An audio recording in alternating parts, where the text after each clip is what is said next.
Notre victoire, quand bien même j'aurais perdu, j'aurais été très content de cette campagne. Parce qu'on a fait une formidable campagne, pleine de joie, généreuse, combative et populaire, comme la gauche qu'on souhaite pour demain. D'abord avec une formidable équipe, une centaine de militants. On en a terminé la campagne en faisant 2 manifs, une manif à Amiens, une manif à Abbeville, tous les soirs en même temps. Donc c'est quand même un truc de dingo. Et ensuite, moi, en tant que satisfaction personnelle, jamais j'ai mené une lutte aussi populaire, c'est-à-dire passer au porte-à-porte chez les gens. Tu passais à Berthe-Cour-les-Dames ou n'importe et tu avais les gens qui avaient déjà préparé leur bulletin de vote avec leur pièce d'identité. C'était prêt pour les jours qui venaient et qui me disaient ma ticket il est déjà prêt quoi, garçon. Voilà, c'est ma lutte la plus populaire. J'ai eu le sentiment qu'on arrivait à s'ancrer un petit peu, donc c'était super chouette. Bon, puis en plus on a gagné. Là maintenant qu'on a gagné, les autres ils supportent pas ça. Parce que les autres ils sont pas habitués à perdre. Nous, ça va, on a l'habitude. Mais les autres, voilà, c'est des mauvais perdants, quoi. Donc, quand tu gagnes, c'est comme le 29 mai 2005, qui nous a fait le même coup, il faut qu'ils te salissent ta victoire. Pourquoi? Parce que ce qu'on a réussi dans la première circonscription de la Somme, c'est évidemment porteur d'avenir. On a trouvé le moyen, dès le premier tour, de siphonner le Front National. Je le disais pendant la campagne, nous, on sait qu'on est dans un coin qui a un fond rouge, mais c'est mis dessus une couche de brun. Brun B-R-I-N et brun B-R-U-N. Brun en picard, ça veut dire la merde. Voilà, on a réussi là à nettoyer la couche de brun et c'est le fond rouge qui a réapparu dès le premier tour et qui a fait qu'on a réalisé ce miracle, parce que moi j'y croyais pas trop, qui fait qu'on termine au premier tour déjà largement devant le Front National, alors que Marine Le Pen, à la présidentielle, elle culminait au-dessus de tous les autres partis dans le coin. Donc voilà, on a fait passer à Flic Secours 40% de voix Front National au premier tour de la présidentielle, à 40% de voix pour moi au premier tour de législative. Donc c'était déjà quelque chose de considérable. Mais on sent les macronolâtres qui, eux, enragent, quoi. Parce que ils savent que ce qu'on a fait ici, c'est porteur pour l'avenir.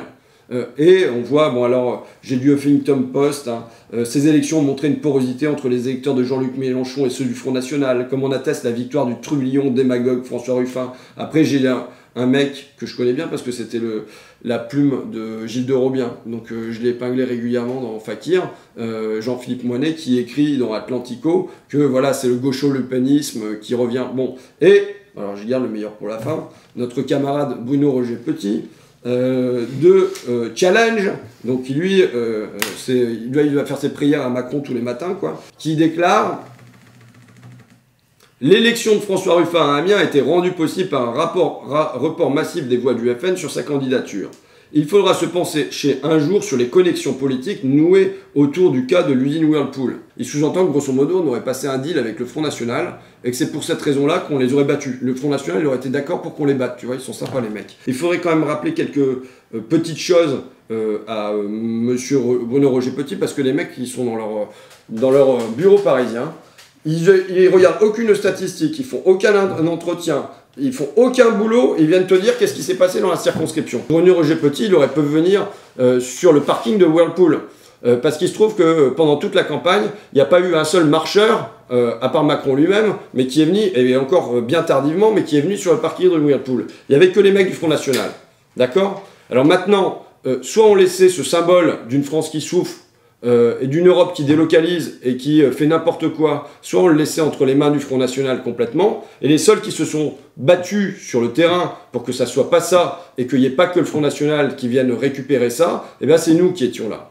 C'est nous qui étions là, et évidemment il y avait un combat symbolique, une lutte symbolique sur vers qui iraient les Whirlpool, qui serait à leur côté dans la durée, et on a démontré que c'était nous qui étions là dans la durée. On n'a vu aucun marcheur, on n'a vu aucun socialiste mener cette bataille-là. Et ça, c'est pas fait avec sympathie pour les membres du Front National, ni avec la moindre complaisance. On a répété plusieurs fois aux salariés, on l'a dit dans nos meetings, qui sont vos adversaires? Ce ne sont pas les réfugiés, ce ne sont pas les assistés. Si Goodyear a fermé, c'est pas de la faute des immigrés. Si Abélia Décor a fermé, c'est pas de la faute des immigrés. Si Paris au siège de France a fermé, c'est pas de la faute des immigrés. Si jamais Whirlpool a fermé, c'est pas de la faute des immigrés. On n'a jamais eu la moindre complaisance à l'égard du discours raciste du Front National.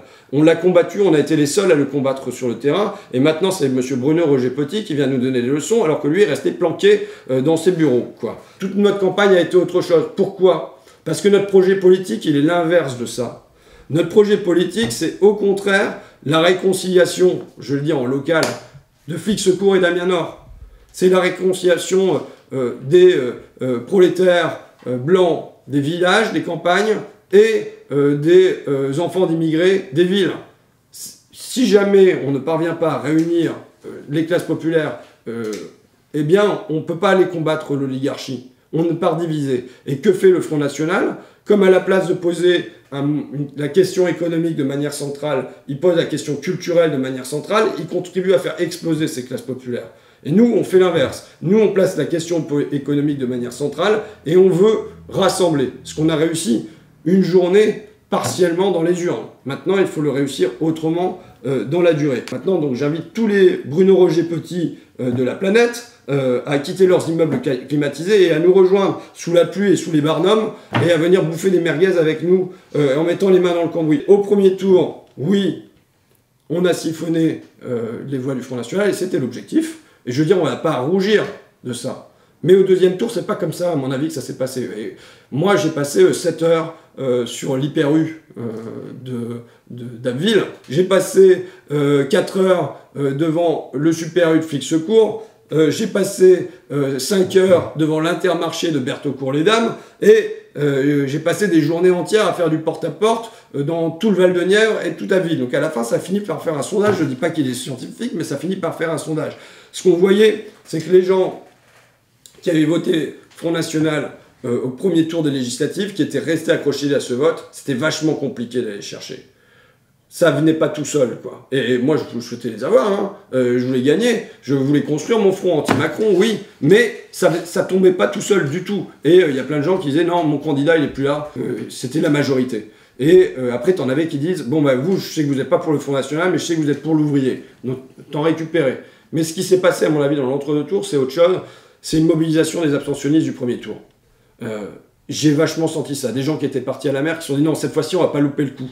On va en parler à toute la famille. Ça y est, le mot, il circule. Et il y avait une espèce de contagion. Je ne savais pas si elle se connaissait suffisante pour gagner, mais je sentais une espèce de contagion qui fait que les gens s'étaient parlé et c'est les nôtres qui étaient mobilisés. Et ce qui était en partie vérifié, puisqu'on a un chercheur, un universitaire qui nous suit, Babac, mais qui est lié aussi avec Florian, qui est étudiant en sciences politiques, et Angelo, qui a fait le même travail sur Abbeville. On a vu un taux de rotation important, 10% de taux de rotation entre le premier tour et le deuxième tour. Et évidemment, les 10% qui se sont mobilisés en plus au deuxième tour, qui sont venus juste pour ce tour-là, c'est 10% pour nous intégralement. Et donc, je pense que c'est ça qui explique surtout qu'on grimpe de 10 000 voix en une semaine. Il y a du report socialiste, il y a sans doute une part de report Front National, évidemment. Il y a peut-être même des reports de droite. J'ai vu un mec de droite qui a tenu à faire un selfie avec moi et qui a dit « Moi, écoutez, je vous préviens, moi je suis de droite, hein, mais j'ai voté pour vous. Qu'est-ce que j'étais content que vous gagniez parce que, voilà, je sais pas, vous avez une énergie, un machin. » Ben voilà, ça aussi, ça compte. Je sais qu'on a réussi quelque chose qui est de l'ordre de la magie. Et malheureusement, notre tour de magie, on ne sait pas trop bien comment il a fonctionné. Et donc, si jamais il y a des étudiants en sciences politiques, des chercheurs et machin qui veulent venir sur le modèle, ce que j'appelle le modèle Flics Secours, comment on a réussi à faire 40% au premier tour à Flics Secours, à faire 73% au deuxième tour, s'il y en a qui veulent venir se pencher sérieusement, et si M. Bruno Roger-Petit, il veut venir se pencher là-dessus, mais en allant avec des entretiens dans les bistrots, chez les gens et tout ça, en comprenant ce qu'ils ont voté une fois là, une fois l'autre et tout ça, si jamais il y en a qui veulent venir nous aider à comprendre notre propre tour de magie, je suis preneur. Si on veut le reproduire, ce tour de magie, il va bien falloir comprendre quelles en sont les ficelles. Et pour terminer là-dessus, samedi, donc, au quartier de Manchecourt à Abbeville, donc un quartier populaire, où on pique-niquait, il y a un gars qui est sorti, qui nous a filé une table en formica, des chaises et tout ça, qui a mis qui est sorti avec son casque de viking, sur lequel il avait planté un de mes tracts, D'un côté, il y avait marqué Zoé, donc c'est le prénom de ma suppléante, et de l'autre, il y avait marqué Ruffin. Et il est venu avec sa casserole et tout ça, faire du bruit, bon, un petit peu. Et puis, c'est surtout ce qu'il avait fait le dimanche soir. Tellement il était content de notre victoire, il avait traversé le quartier en faisant du tam-tam partout et en réveillant tout le monde. Bon, voilà.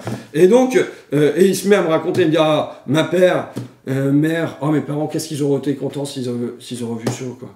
Oh là là, qu'est-ce que tu nous as fait plaisir, mon Dieu. Tu sais, avant tout le quartier ici, il était communiste. Puis, un jour, moi, je sais pas ce qu'il m'a pris. C'était il y a une paire d'années, je sais pas ce qu'il m'a pris. J'ai pas voté pour mon parti. Je dis, mais t'as voté Front National?